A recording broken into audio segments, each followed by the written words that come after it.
What's up, what's up, what's up, your boy Domuto. We're back with another video. Today we're watching Patrick CC, The Dark and Disturbing Downfall of Howard Stern. Okay, well, Howard Stern, look, man, you know, Howard Stern probably one of the first ever people to have like be in the podcasting, whatever he does, is it podcast? Yeah, I never really watched the whole episode, but I know what Howard Stern is. I've seen clips of the interviews he does and stuff. So, anyway, let's get into it. Howard Stern dominated radio for over 40 years, earning nearly $1 billion while developing a reputation as the biggest shock jock of all time. But the term shock jock is simply not strong enough to describe the absolutely atrocious, wicked, and downright degenerate behavior he has exhibited on his show. From blatant racism to suggestive language about minors, to public humiliation, and even toying with deceased human remains. There is nothing, and I mean absolutely nothing, that Howard won't joke about. If you think there is a moral line that can't be crossed, Howard has skipped 100 yards past it. But recently we have learned that Howard is not proud of his legacy. He is disgusted by it. The changed man has reflected on his problematic past in therapy, and today sees himself as a progressive beacon of moral righteousness. Since y'all asked, yeah, I cut myself. I cut myself at work. Tight shit. That shit hurt. Anyway. Howard doesn't want you to look into his past because you might find out that his words and actions were always used to protect his giant mountain of gold. So today we are going to dive deep into the twisted world of Howard Stern, the most controversial man in entertainment history. The King Schmaltz Bagel Hour was the name of Howard Stern's weekly comedy show on Boston University's radio station WTBU. However, the show was canceled during its very first broadcast due to a racial sketch titled Godzilla Goes to Harlem. It's clear from the very beginning that Howard had an affinity for controversial humor and was eager to share it on air. Radio was his dream job, and the Mount Everest peak of radio was in New York City, so a job there became his ultimate goal. After college, Stern bounced around radio stations all over the East Coast, but eventually landed a stable job in 1981 in Washington, D.C., hosting morning radio at WWDC. Stern knew this job was a big enough resume booster to eventually land him in New York. He knew he needed to be rambunctious to dominate his competition, but he couldn't do it alone. Building a team was very important. He connected with his co-host Robin Quivers. Stern's team loved Robin's laugh and thought she would be a perfect fit for Howard to riff with. She could serve as an effective counterweight to Howard's often racially charged antics. Management liked the idea of pairing the controversial Jewish guy from New York with the black woman from nearby Baltimore. With his dream team assembled, Stern was feeling cocky, and he let his listeners know immediately that he was not your typical radio host. In his very first broadcast at WWDC, he called the office of Mayor Marion Barry and yelled at the assistant who answered the phone to explain what kind of man calls himself Marion. That's a girl's name, Howard insisted. On the second day, he rang a local high school and proposed that students be given the day off to celebrate his arrival. His on-air stunts forced the station to install a 7-second... Who the fuck is you? Can you do the radio? I know the radio was very, very big back then, but nigga, who the fuck is you, Howard Stern? delay to contain his spontaneous and irreverent outbursts, you know, just in case they needed to silence his audio. And it took him less than 1 year to get into some controversy. I know about the In importance 1982, of radio, an Air Florida jet crashed into the Potomac River, killing 78 radio's people. still pretty The big very in the next morning, 2000s, Howard Stern called the airline and inquired about the price of a one-way ticket from National Airport to the 14th Street Bridge. His unpredictable behavior quickly made Stern one of the top-rated personalities in Washington radio. Man, when I get to your age, I hope they shoot me. Why am I different from other DJs? Yeah. Because I fart on the air. What? I fart on the radio. Howard joked on everything and everyone equally. No race or religion was singled out. Some people loved it and others hated it. What do you do for a living? Look at this, I just want to say something. A black woman and a white man shaking hands in Washington. Who says there's racial problems, man? Who says there's racial? Get your hand off me! You catch some kind of disease? Come on over here. Damn. You're a young person, are you? Yes. Or are you impersonating a young person? I'm a young person. You are a young person? You know who I am? No. You ever listen to my show, Howard Stern Show? Yes. You do? You like it? Not particularly. No, what don't you like about it? You're rather crude. I'm rather crude. You're rather crude. Well, how do you mean? Give me an example. You're rather crude. You're rather disgusting, and I don't care to give you an example. Even though Howard was a liability at times, WWDC was impressed with the jump in ratings and offered him an extension in his contract. But Stern's dream was to work in the New York City radio scene. WNBC in New York offered him a 5-year, $1 million deal, so he followed his heart. We're all just getting to know one another. It's beautiful. This is WNBC.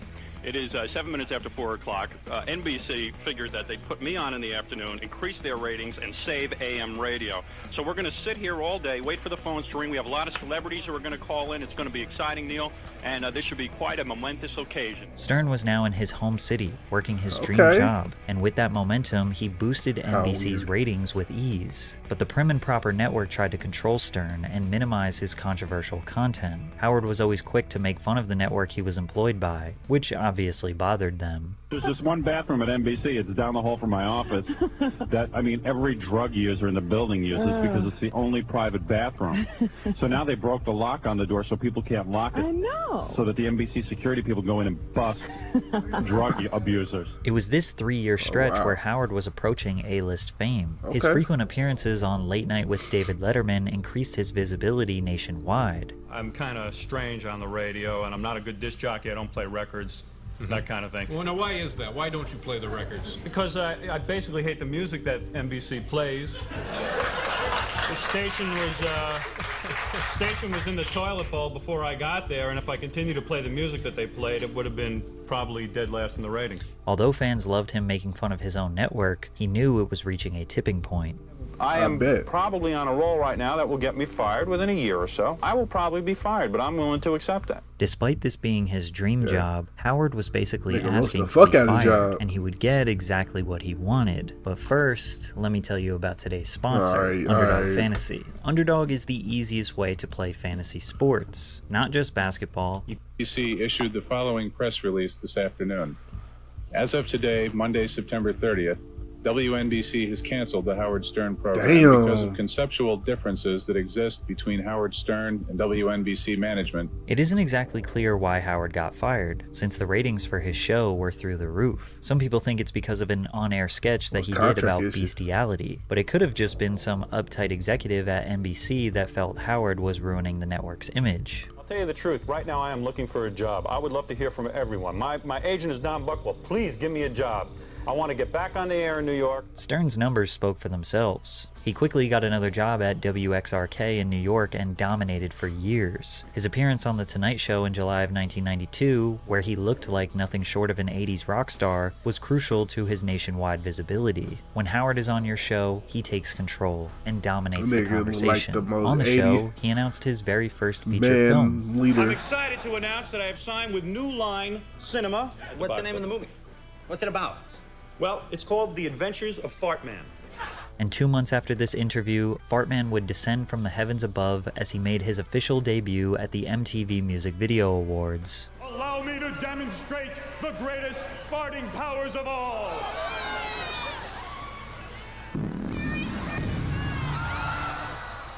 Howard was officially an American sensation by the end of 1992. His show was the #1 radio show in Los Angeles and New York City simultaneously. This is what y'all like right here? He held a 6.4% share of the LA market while holding 9.4% in New York. Damn. From there, his show was broadcasted in Philly, Washington, Baltimore, Dallas, and Cleveland. The more famous he got, the more his controversial jokes became huge news stories. But it did not stop him. It actually made him want to be more unhinged than ever. In 1992, Stern was slapped with a $600,000 fine by the FCC after he said on air, "The closest I came to making love to a black woman was when I pleasured myself to a picture of Aunt Jemima on a pancake box. I did it right on her kerchief." But this statement is mild compared to how bad his 1993 blackface stunt was. In a 1993 New Year's Eve pay-per-view event, Stern and Sherman Hemsley did a parody skit acting as Ted Danson and Whoopi Goldberg. Stern painted his face black with white around his mouth to mimic the hateful representation of black people in show business in the early 1900s. But it wasn't just the paint. He dropped just about every single racial slur used against black people, as well as speaking in a stereotypical accent used to demonize African Americans.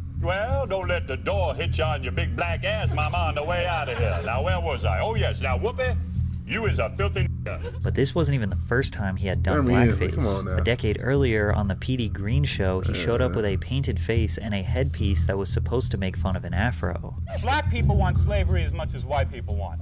The slaves we want is the Indo-Chinese. And if you can believe it, he did it one more time on his short-lived Channel 9 TV show in 1991. Now, I'm just trying to improve my image. The black people are against me because they say that I'm not a real black man. How he got away with this was very simple. As long as the corporations that were broadcasting him were making money, they didn't really care about morality. But make no mistake, there was definitely outrage against Stern at the time. Many people calling for him to be canceled, banned from radio and television. The federal government was fining him constantly. Nearly every year, the FCC fined him tens of hundreds of thousands of dollars for some obscene thing he said or did. But he just paid the fines, told them to go F themselves, and kept up his bad behavior. His fans loved that nothing could stop him. He released his 1993 autobiography, Private Parts, which caused riots of thousands of fans during book signing events. He held an anti-censorship rally to protest the FCC's constant attacks on his show, to which 5,000 people showed up outside the United Nations. He couldn't stop dominating. He was featured on the cover of Rolling Stone magazine. Billboard added a category to their annual awards basically just for him. The nationally syndicated Air Personality of the Year award was given to Howard every year from 1994 to 2002. The Miss Howard Stern New Year's Eve pageant in 1994 broke the record for the most paid subscribers for a non-sports event. You could make $50,000 just for appearing on my New Year's Eve pay-per-view special. Listen up. Are you beautiful? Are you talented? Is your life so meaningless that you could drop everything and come to New York at a moment's notice? Then I want you.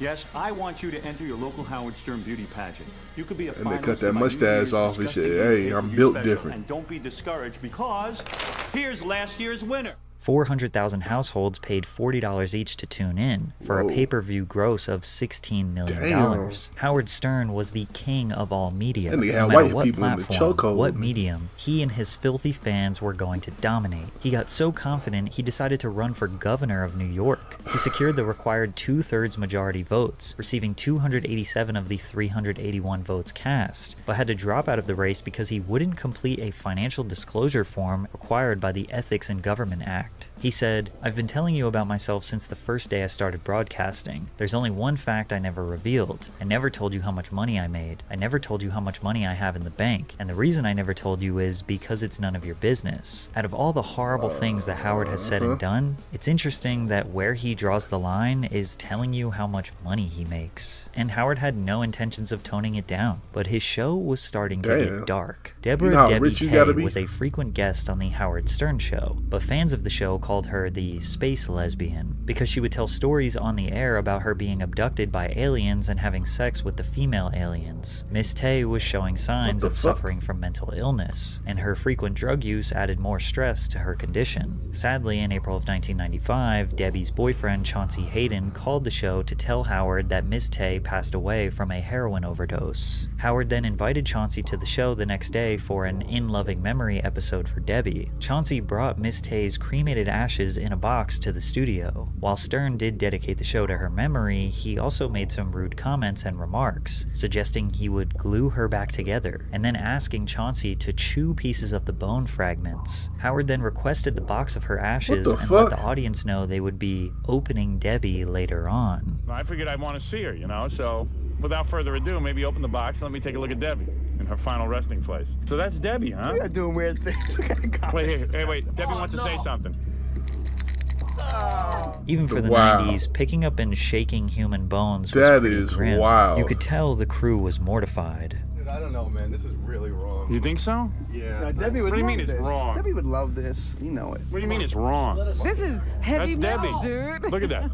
Now asking a nigga to get the bone and chew on it. I gotta come see Debbie for me. I wasn't ready. I thought I was ready. You want to come home and visit?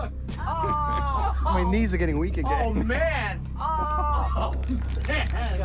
There's a lot of her in this is a solemn moment. What do you think this is of her? Do you think that's her head?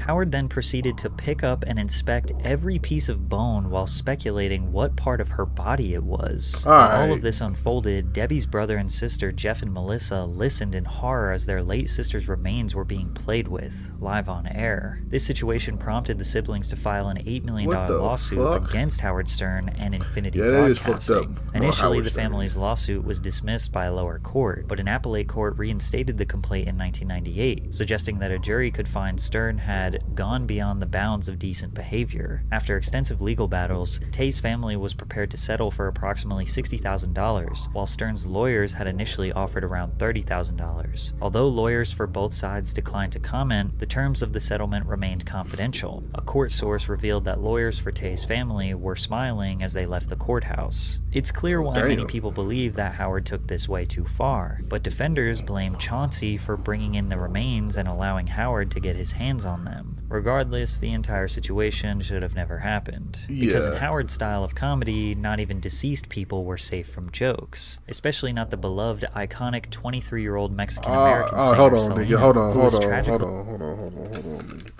Look, hold on, Lil Stern. Nah, hold on. What we don't do is talk about Selena's, nigga. You know what I'm saying? I wasn't even born when she was doing her thing, but that's what we don't do, nigga.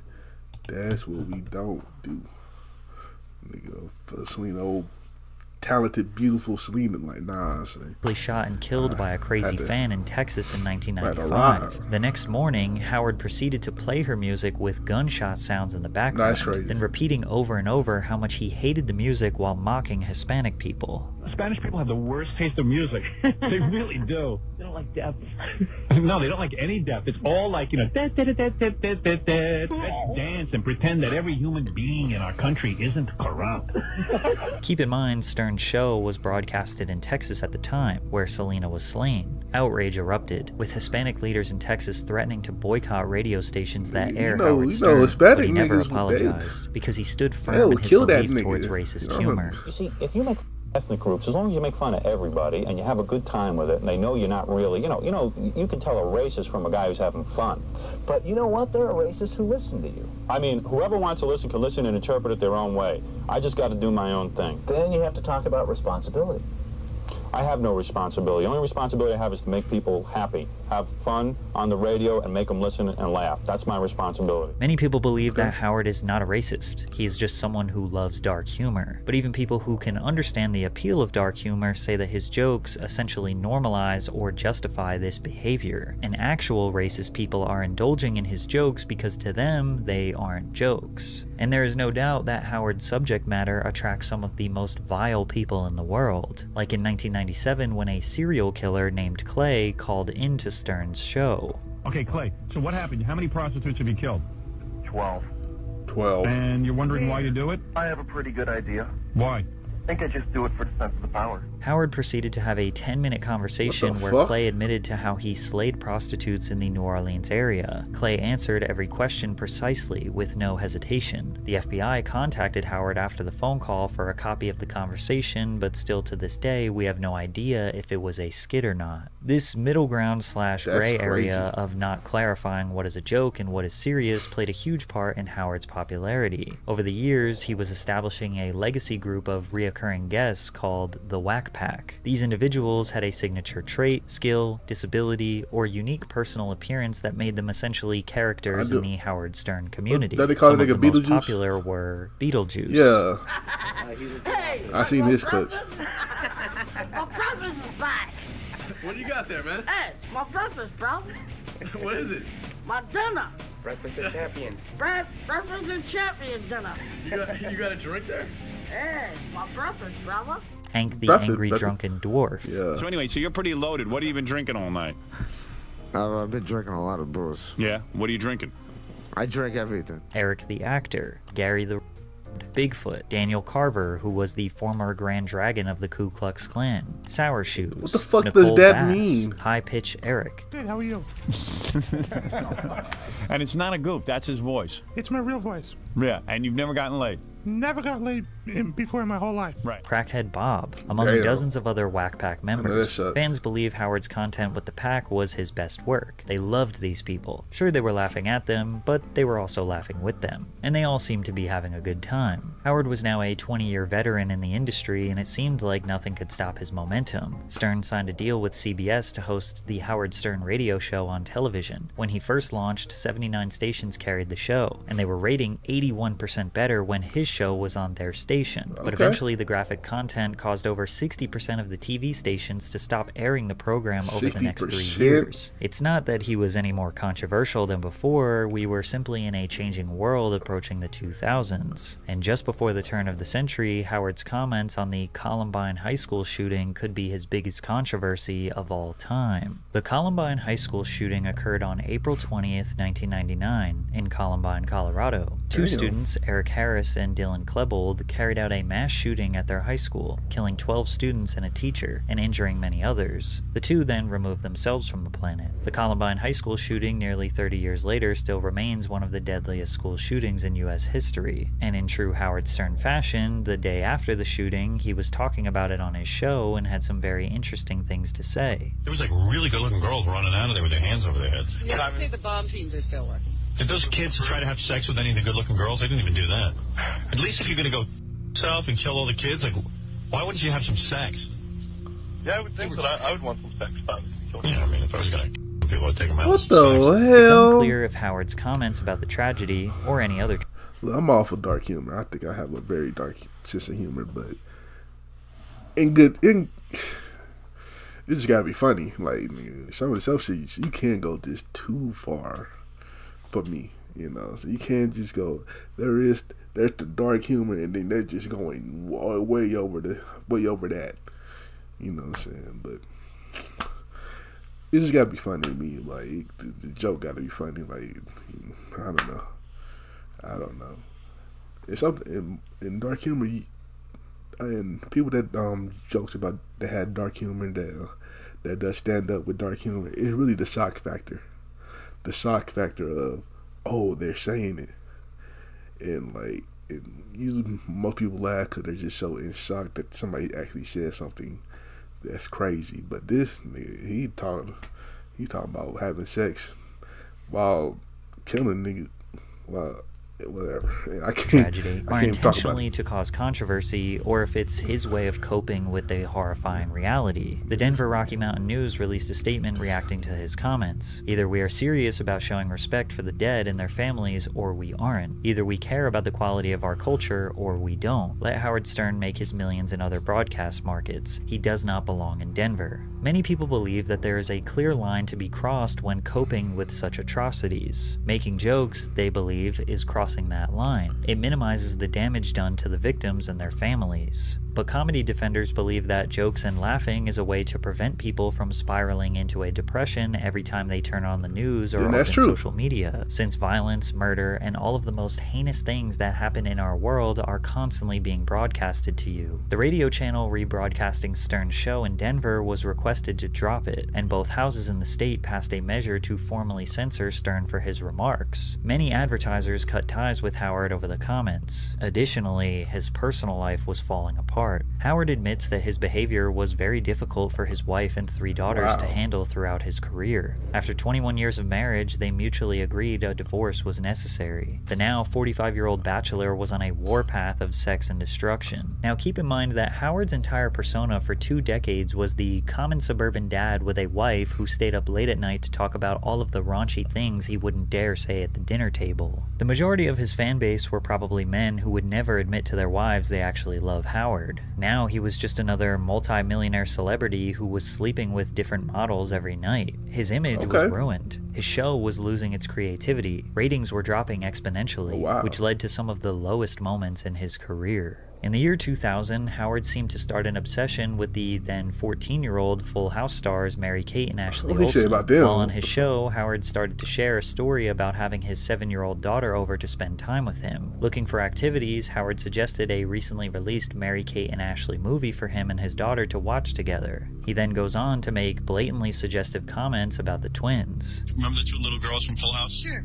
Well, now they're like 13, and they're pieces of ass. Oh, yeah, I've seen pictures of it. And normally I don't look at a 13-year-old and sexualize them. I don't. Normally. But these two are pieces of ass. They're grown up perfect. Are they budding yet? Yeah. Oh. Their boobies are out. So, I mean, and don't get me wrong. I'm not into 13-year-olds. Well, yes, you are. But I don't know. You can't say you're not. No, I'll tell you why I'm not. On about. Now, look. Like I said earlier, look. I'm all for a dark humor joke. But this right here is going too far. Even just talking about this, thinking about this is crazy. Like, nah. This y'all king right here. The Olsen twins. I don't look at them like, oh, gee, I want to have sex with them. But I look at them and I go, man, they're going to be great when they're adults. At the time, Howard being around 45 years old making comments about teenage girls is very alarming. Again, even if he is joking, he is potentially justifying this type of mentality that some men his age might consider to be normal. And 2 years later, his thoughts on the 16-year-olds had not changed. My 9-year-old is way into the Olsen twins. I mean, has every one of their tapes, knows everything about them, loves them. But doesn't love them the way I love them. I love them because they're going to be hot. The dark reality is that Howard's feelings towards the twins were unfortunately common. Celebrity birthday countdowns were a popular internet trend where people would anticipate a celebrity's 18th birthday to legally justify their creepy fantasies. Mary-Kate and Ashley Olsen's 18th birthday was accompanied by no less than 7 websites dedicated to counting down the minutes until the twins officially reached adulthood. Making women feel uncomfortable almost comes natural to him. On a 2002 episode of The Howard Stern Show, Stern and his room co-host started to discuss Anna Nicole Smith's weight gain in recent years. For some reason, she doesn't think she's heavy. I would say she weighs 300 pounds at least. A co-host then said, I bet you $100 she's not over 300, but it's gotta be so close. I think she's gotta be like 280, 290. I know I'm a big woman, so what? So I was guessing your weight. And I was going to say to you today, can you please get on the scale and then we'll have an over-under. That's all. No. Why not? Why not? I'm not gonna get on a scale if you gotta weigh me. They proceeded to set up a game where they placed bets on how much Anna Nicole weighs. Once he got Anna on the show, he doubled down. Anna Nicole? If we weigh you now, I'll give you $3,000 courtesy of i1.com and Trim Spa. No. Plus an Xbox for your son. Nope, not enough. Anna would not give in, so Howard kept pushing her. For the next 5 minutes, he kept harassing her, and if they got off the topic of her weight, he would just bring it back. Do you want to go in the bathroom with Benji right now? No, but I'm here for the weekend, and maybe we can go have dinner. Ooh. Oh my God. You think dinner is for the two of you? Do you think maybe pass on the dinner and maybe go out and exercise? Seriously. You're so pathetic. Is that wrong? Does that make you feel so much better about yourself? Please let me weigh you. I'll give you $3,000 for your son. You're feeling so good right now. No, I'm not. I don't feel good until I get you weighed. It's pretty clear this interview took place during a rough part of Anna's life, as she struggled with drugs and alcohol for many years. Despite this, she stood firm and refused to give Howard the satisfaction of breaking her down. Luckily for the fandom, Howard added a new consistent member to the show, Artie Lang, who was a stand-up comedian and huge fan of the show. Artie was a breath of fresh air for fans, as he represented the common man and average Joe persona that Howard lost. Artie was a self-admitted drug, alcohol, and food addict who also suffered from depression. His ability to make jokes and laugh away the pain made him connect with the millions of average men listening at home. Artie and Howard became good friends and exhibited great chemistry on set. They had another brief run of shocking content that the fandom loved, such as the Butterface pageant, which was a beauty contest where women would put a brown paper bag over their face and only showcase their bodies. A panel of judges would rate them 1 out of 10 and then rate them again on their face once they removed the bag. The worse the face, the higher the score. So in theory, the ugliest woman would win. It's mind-blowing, some of the women that they called ugly, especially when you consider how the judges looked or how some people in the crowd looked. This just seemed like straight-up bullying. Also in the early 2000s, celebrities became more of a prominent part of Howard's program. He interviewed a wide variety of different stars: The Rock, 50 Cent, Tobey Maguire, Gene Simmons, Vince McMahon, Matthew McConaughey, and as the years went on, he became a go-to platform for celebrities to openly discuss some of their deepest secrets. Unfortunately, Fortunately for Howard, there was a major cultural change in 2004 after the Nipplegate Super Bowl halftime show controversy. Janet Jackson's breast was exposed in front of hundreds of millions of viewers, which sent the media into a frenzy due to outraged citizens. The FCC started censoring anything and everything they deemed indecent or unfit for mainstream media. 3 weeks after the Super Bowl, Howard's show was suspended for indecency after an interview with Rick Salomon. Rick was Paris Hilton's ex-boyfriend, and the man involved in her infamous tape that was making the rounds on the internet. A listener called into the show and used the N-word with the hard R. By this point, this seems like nothing compared to the decades of disgust Howard has aired on his show. But this was the straw that broke the camel's back. Howard Stern was officially canceled. Wow. Well, not really. Double check and make sure you're subscribed to the channel. Later in the year, Howard announced the signing of a 5-year, $500 million deal with Sirius Satellite Radio. Satellite radio is not mandated by the FCC, so his battles with the government are officially over. Granted, the viewership would decrease significantly since viewers have to pay a fee to access satellite radio, but Howard had secured a die-hard fan base during his career, and millions of those fans bought subscriptions to the radio just for him. This was a rebirth for Howard. He now has a wide open door to say and do whatever he wants with no repercussions, and as we know, Howard will take that to a level nobody could ever imagine. Allow me to introduce the It's Just Wrong show, easily the most abhorrent segment he has ever done. The It's Just Wrong show had just 4 episodes: father-daughter, brother-sister, mom-son, and mother-daughter. Though real-life family members would have to answer trivia questions for a chance to win a cash prize of up to $10,000. But if they answer the question wrong, the male counterpart would have to take off a piece of their mother's, sister's, or daughter's clothing. The winner was the one whose partner is the last to get completely naked. Sometimes this was fathers undressing their adult daughters completely nude, or brothers undressing their little sisters nude in front of everyone in the studio and to the millions watching at home. If you think it can't get worse, it does. Near the end of the show, usually when everyone was naked, Howard and the crew would start throwing around money, saying, "There, Valerie, as much as I'd love to hand you over the money, I mean, you wouldn't let your father spank you for $3 grand, would you?" For $3 grand? Yeah. Naked over his lap? That would be really bizarre, wouldn't it? Yeah, that would be a little too much. Or in one episode, he paid sisters to let their brothers get a handful of their breasts. Now, these were all consenting adults who knew the rules of the game and went into it knowing the rules of the game. Some of those creepy dads seemed to like the game a little too much. However, it just goes to show how desperate some people were to earn money, willing to humiliate themselves on camera for the entire world to see. Sadly for his fans, but possibly good for the rest of humanity, Howard Stern finally started to tone down his content. Many people believe around 2009 or 2000... I'm sorry. I just... What? What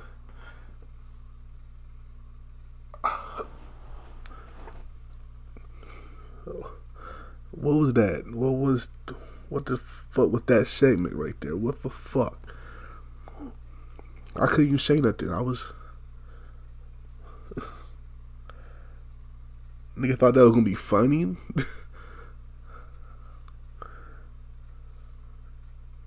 My head hurts. I ain't gonna lie. My head hurts. Wow. Howard Stern. Okay. I'd never...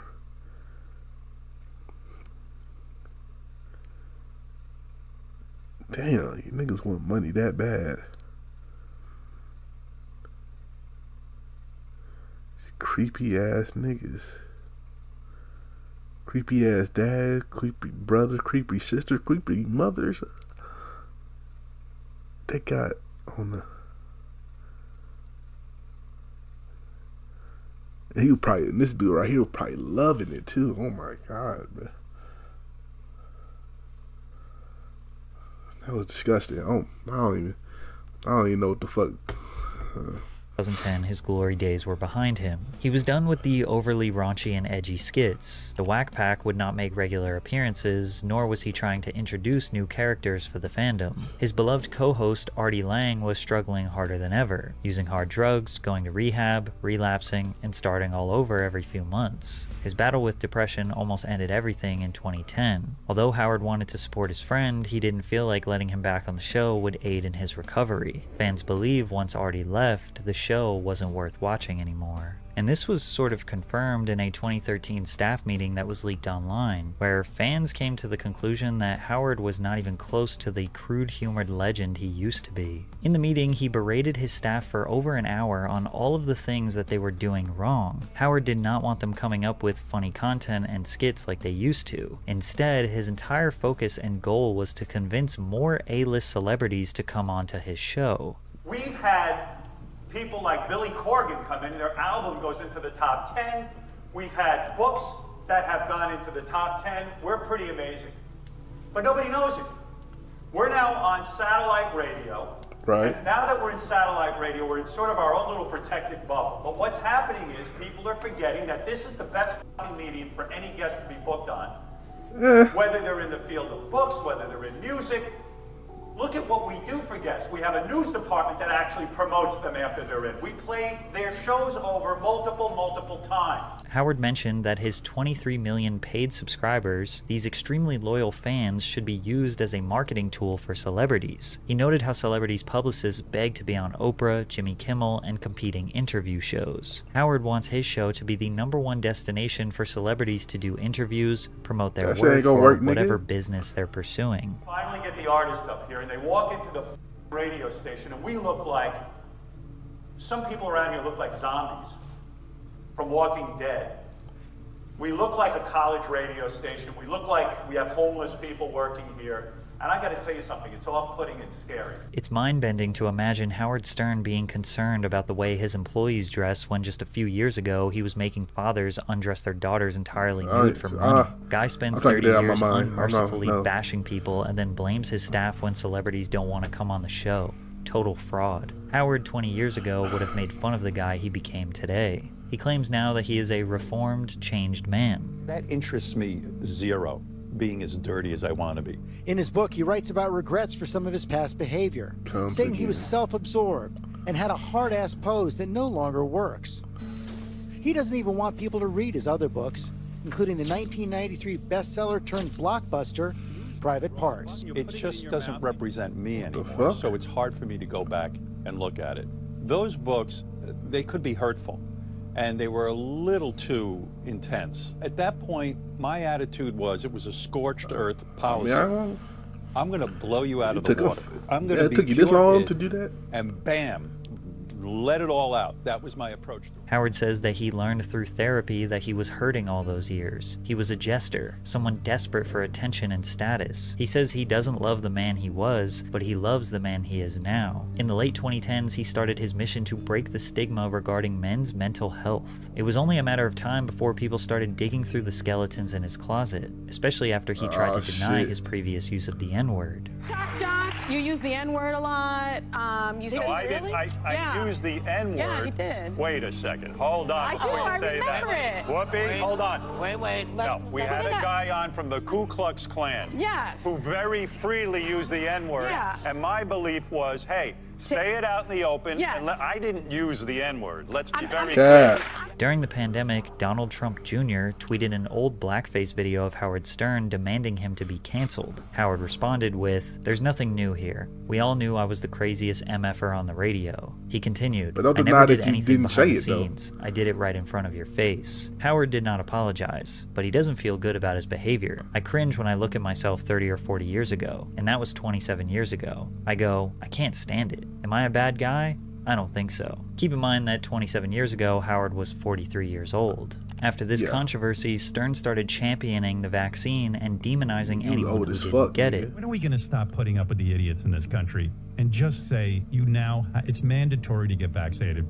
F them, their freedom. I want my freedom to live. Joe Rogan, the world-famous podcaster who has dethroned Howard as the voice of the common man, had the opposite opinion. Joe was skeptical about the vaccine, which led to him being accused of spreading misinformation. After Joe addressed the backlash on Instagram, Howard felt Joe's response wasn't good enough. Even the apology, he just should have said, "You know what? Listen, I'm a comedian, and I have no idea what I'm talking about. I have no medical background whatsoever to be telling people what to do with their health." Stern suggested Joe's apology to be, "I'm wrong, and go get the vaccine before you die." Howard Stern fans never could have imagined that he would be criticizing celebrities' apologies in the 2020s. Howard always represented anti-establishment, free speech, but not anymore. This has resulted in his fans calling him woke, which he says is a compliment. If woke means I can't get behind Trump, which is what I think it means, or that I support people who want to be transgender, or I'm for the vaccine, well, dude, call me woke as you want. I'm not for stupidity, but I am woke, motherfucker, and I love it. It's never too late to change, some people say. Stern represented the vitality of male impulse, fully indulging in raw, racy humor and raunchy entertainment. I don't think many people blame his opposers for bringing up his past, but it's also important to question all of the corporations who profited from his show for all of those years before randomly deciding their morals did not align. Some people think Howard's mental health and self-reflection in therapy narrative is just a cop-out, a way for him to gain sympathy and lazily right his wrongs for decades of disgusting behavior. Some people think he is merely just a sellout, who will say and do anything to protect the hundreds of millions of dollars he has earned over the years. But very few people look at him as this changed man who is now a beacon of honesty and moral good. One thing is for sure, though. There will never, ever be another Howard Stern. Definitely. That's crazy. Imagine being... Nigga was doing this for years. Shit, 81? 40 years, nigga. 40 plus years, and then recently he decided to start. He looked himself in the mirror and said, fuck it, man, I'm trying to be a better man and do all that. This nigga was in his 40s in the 90s, bro. Like, this nigga was old as fuck. Doing all these crazy ass jokes, nigga. Jokes and controversial, putting family members together. That was disgusting. Alright, but yeah, man, shout out to Patrick CC. I'm not shouting out to, shout out, if he really changed, man, shout out to Howard Stern. But, check out the last, Patrick CC video right here, and check out another video right here. My head hurts. I don't even know what the fuck I just watched. Like, comment, subscribe, happy Black History Month or something, I don't know.